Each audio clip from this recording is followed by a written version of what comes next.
Hello everyone, मेरा नाम पिंटू कुमार है और मैं एक हेल्थ वेलनेस कोच हूँ। मैं आपका स्वागत करता हूँ पिंटू फिटनेस ऑफिशियल में। आज हमारा टॉपिक है हेल्दी लाइफ स्टाइल। एक मनुष्य को सुबह से लेकर रात तक कितना मात्रा में कितना gram protein, vitamin, carbs, minerals वगैरह, वाटर, सारा चीज चाहिए, उसके बारे में मैं आपको अभी बताने वाला हूँ। तो आपको बने रहना है, पूरा वीडियो देखना है।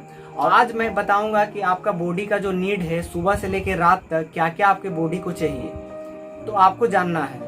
क्योंकि आदमी कोई भी चाहता है कि हम अपना लाइफ में हेल्दी लाइफ रखें, मेरा परिवार सुरक्षित रहे, स्वस्थ रहे, किसी प्रकार का उनको प्रॉब्लम ना हो, डॉक्टर का ट्रीटमेंट ना हो। तो इसके लिए आपको लाइफ में बदलाव लाना है। तो मैं आपको आज बताने वाला हूँ कि आपको सुबह से लेकर रात तक कितना ग्राम क्या क्या लेना चाहिए, उसके बारे में मैं आपको अभी बता रहा हूँ। ठीक है, तो आपको बने रहना है। ठीक है, तो सबसे पहले आता है कार्बोहाइड्रेट। ठीक है, तो कार्बोहाइड्रेट भी देखिए दो प्रकार का होता है, एक सिंपल कार्बोहाइड्रेट होता है और एक आपका कॉम्प्लेक्स कार्बोहाइड्रेट होता है।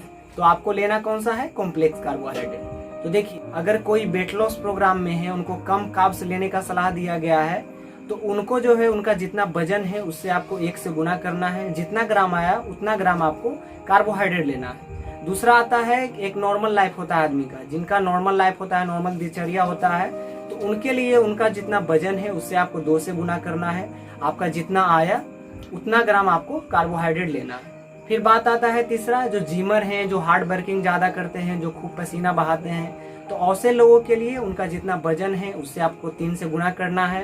आपका जितना ग्राम आया उतना ग्राम आपको कॉम्प्लेक्स कार्बोहाइड्रेट लेना है। ठीक है, फिर आता है बात आपका दूसरा प्रोटीन के बारे में। प्रोटीन बहुत इंपॉर्टेंट चीज है आपका बॉडी के लिए। सुबह से रात तक 30% प्रोटीन आपको लेना ही लेना चाहिए, जिसमें आपको जितना वजन है उससे आपको 1 से गुना करें और जितना ग्राम आपका प्रोटीन का है उतना ग्राम आपको प्रोटीन लेना है। समझ गए? मसल्स गेन के लिए और भी बहुत ऐसे चीज हैं जिसके लिए प्रोटीन इंपॉर्टेंट है। ये सब जो मैं बता रहा हूँ, इस सब पर मैं टॉपिक बाय टॉपिक आपको आगे आने वाले वीडियो में बताऊंगा।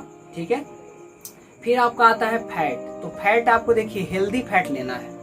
आपको फास्ट फूड वाला फैट, जो गलत तरीके से जो देख रहे हैं मार्केट में, फास्ट फूड वगैरह और भी बहुत ऐसे चीज हैं जो हम लोग का मतलब जीभ का स्वाद तो ले लेते हैं, लेकिन उससे आपको न्यूट्रिशन कहीं भी नहीं मिलता है। समझ गए? तो आपको हेल्दी फैट लेना है, ये आपको ध्यान रखना है। तो हेल्दी फैट आपको कितना लेना है? आपको 30 से 50 ग्राम आपको हेल्दी फैट लेना है। फिर बात आता है आपका विटामिन ए के बारे में।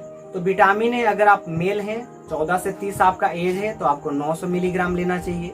अगर आप फीमेल हैं, आपका एज 14 से 30 है, तो आपको 700 मिलीग्राम लेना चाहिए। ठीक है, फिर अब मैं बात करता हूँ विटामिन B12 के बारे में। तो विटामिन B12 आपको 1 मिलीग्राम लेना ही लेना चाहिए। सुबह से लेकर रात तक का आप जो डाइट लेते हैं उसमें होना चाहिए। फिर बात आता है आपका, मैं बताता हूँ विटामिन सी के बारे में। तो विटामिन सी जो होता है, कम से कम आपको 40 मिलीग्राम आपको लेना चाहिए सुबह से लेकर रात तक का जो आपका दिनचर्या रूटीन रहता है। फिर ठीक है, इसके बाद मैं बताता हूँ विटामिन डी के बारे में। तो विटामिन डी आपका बहुत ही अच्छा चीज है। इसको 180 मिलीग्राम सुबह से लेकर रात तक का आपका जो डाइट है, आपका जो रूटीन है खाने का, उसमें आपको शामिल होना चाहिए। फिर आता है विटामिन ई के बारे में। विटामिन ई भी बहुत इंपॉर्टेंट रोल निभाता है हमारे शरीर के लिए, आप लोग जानते हैं, आप लोग पढ़े भी होंगे।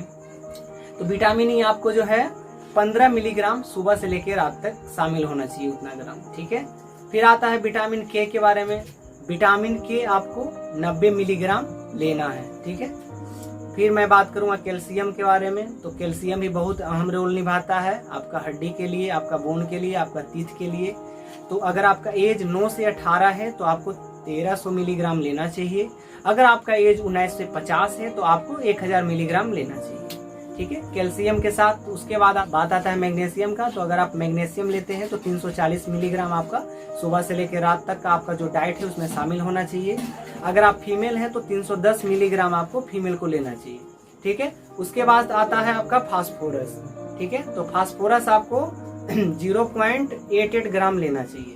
फास्फोरस की मैं बात कर रहा हूँ। तो फिर आपका आता है बात आयरन के बारे में। तो आयरन आपको 8 से 16 मिलीग्राम लेना चाहिए। ठीक है, उसके बाद आता है आपका जिंक। तो जिंक आपको 8 से 12 मिलीग्राम लेना चाहिए। ठीक है, उसके बाद आता है फोलिक एसिड। जो प्रेग्नेंट वोमेन होती है, जो डिलीवरी के प्रोसेस में वोमेन होती है, उसके लिए इंपॉर्टेंट रोल निभाता है फोलिक एसिड। बहुत ही अच्छा चीज होता है, जो डॉक्टर भी रिकमेंड करते हैं कि आप फोलिक एसिड लीजिए। तो उसको आपको मात्रा जो है 400 मिलीग्राम है। ठीक है, उसके बाद आपका आता है नमक। तो कुछ भी खाते हैं, अगर कुछ भी टेस्टी आप बनाते हैं तो नमक अहम रोल निभाता है। तो नमक का जो मात्रा है 5 से 8 ग्राम के बीच आपको पर डे लेना है। ये जो भी बातें मैं बता रहा हूँ एक स्वस्थ पर्सन के लिए बता रहा हूँ। उसके बाद आता है आपका पानी। तो पानी हाइड्रेशन के लिए बहुत ही इंपॉर्टेंट रोल है। अगर आप कुछ भी खाते पीते तो जो आपका बॉडी का जो फूड को जो कंजप्शन करता है वो पानी के माध्यम से होता है। कुछ भी आप खाते हैं, कुछ भी आप पीते हैं, तो हाइड्रेशन के लिए वाटर बहुत इंपॉर्टेंट रोल है। गलत वाटर पीने का तरीका की वजह से उनके लाइफ में डिहाइड्रेशन का प्रॉब्लम शुरू हो जाता है। हाइड्रेशन के लिए आपको जो है, अगर आपका वजन 20 केजी है तो आपको 1 लीटर वाटर लेना चाहिए, 60 है तो आपको 3 लीटर, 40 है तो आपको 2 लीटर वाटर लेना चाहिए। मतलब 20 केजी अगर कोई आदमी का वजन है तो उस पर 1 लीटर वाटर होना चाहिए। और आप अपने हिसाब से देख सकते हैं कि आपका कितना वजन है, उसी अनुसार से आप सुबह से लेकर रात तक पानी पीने का इंटेक सही करें। ठीक है। और मैं डे बाय डे जितना भी मैंने अभी टॉपिक पे चर्चा किया, कितना ग्राम क्या लेना चाहिए, इस पर मैं एक एक वीडियो बनाऊंगा, आपको बेहतर से बेहतर इन्फॉर्मेशन दूंगा, ताकि आप अपने घर बैठे अपना परिवार को, आप खुद अपने लाइफ को हेल्दी लाइफ स्टाइल में बदलाव कर सकें। ठीक है। अगर आपको अच्छा लगे तो आप फ्रेंड या किसी को भी जो आपको लगता है उनको भेजना चाहिए, तो उसको ये वीडियो भेज सकते हैं। ठीक है। और चैनल को सब्सक्राइब कर सकते हैं, लाइक कर सकते हैं।